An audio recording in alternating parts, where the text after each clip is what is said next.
the controversial case of a Maryland man, Kilmar Abrego Garcia, who was married with an American with children here in Maryland, took another turn this week as Abrego Garcia was denied asylum by an immigration judge. Abrego Garcia is originally a Salvadoran native. His case has become a flashpoint. Critics call him a victim of Trump immigration crackdown, while DHS labels him a gang member and a predator who must be removed. Now, Marice, is this a case of how the Trump administration weaponizes immigration law to demonize individuals without legal status? Absolutely. Absolutely. This is my what I'm doing, what I'm working on every single day on hearings on detained Marylanders who have no criminal history. They may have a blemish for a DUI, um, and that's about it.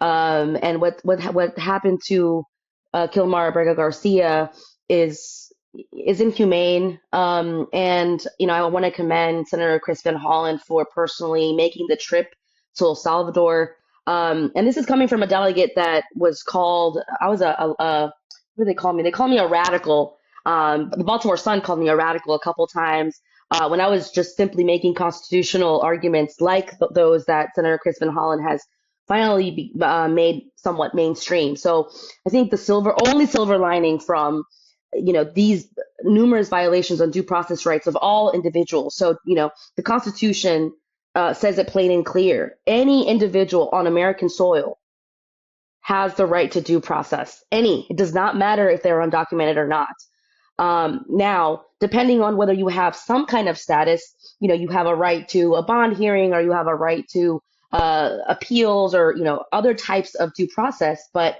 the basic constitutional rights given to any detained individual on American soil is that to be heard by an impartial judge. And at this point, these are not impartial judges. Let it be very, very clear that the judge, the federal judge in Kilmar's case, is falling in line with the Trump administration. These are DOJ employees who are either, they're up to basically they can either implement the rule of law or face losing their tenure, losing their jobs. And we're already seeing that effect in the low level immigration judges, even just in the DMV.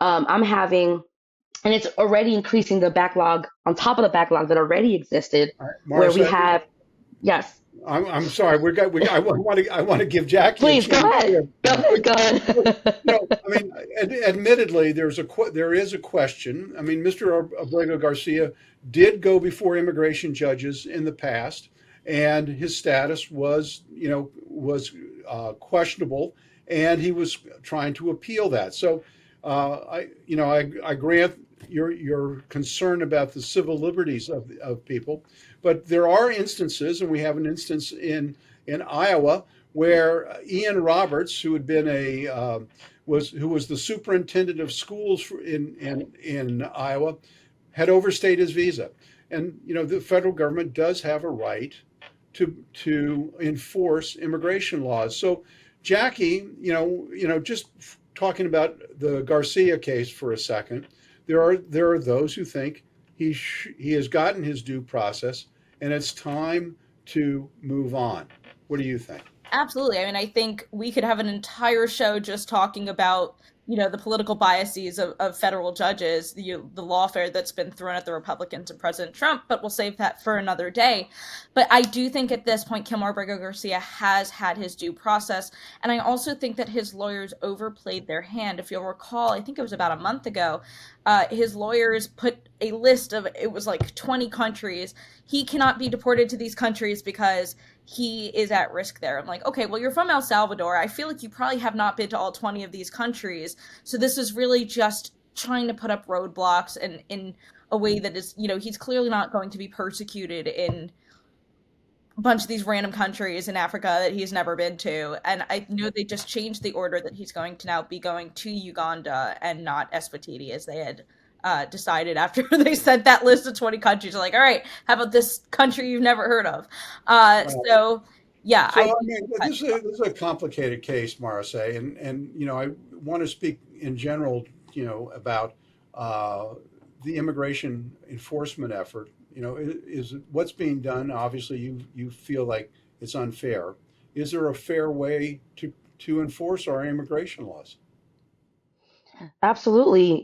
It's broken. There is no fair way or even just blankly stated way to become somewhat somehow documented in this country unless you fall into four very specific buckets, and those buckets there you have to wait 12, 15 years just for that visa to become available. And so when you understand how broken the system is, you know that it's done by design. It is done by design. And anybody who is most people that even have status today, including the first lady, have overstayed a visa because the system itself makes it so that individuals fall out of status while they're waiting for a visa, for an immigrant visa to become available.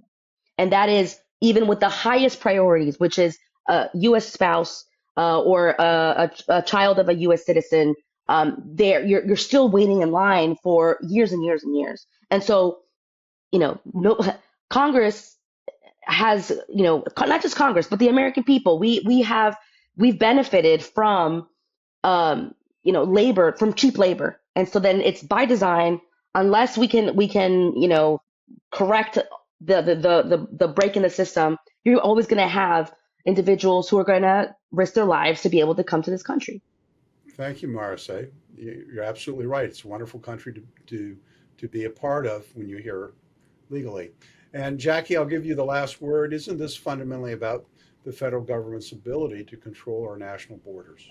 it absolutely is. Without borders, we don't have a country. And I completely agree with Marice that we do need to do better with reforming our immigration system so it's not taking years and years for people who want to go about it the right way and come here legally. But until that time, we do need to abide by our laws. And the other thing is, we already have so many people in this country, American citizens, who are homeless, who are struggling. Until we can properly take care of the people we already have, I don't think it benefits us to keep overfilling our country with more people. We need to make sure we want people to come here and live the American dream. And I think that we need to be able to take care of the people we have before we invite more people here.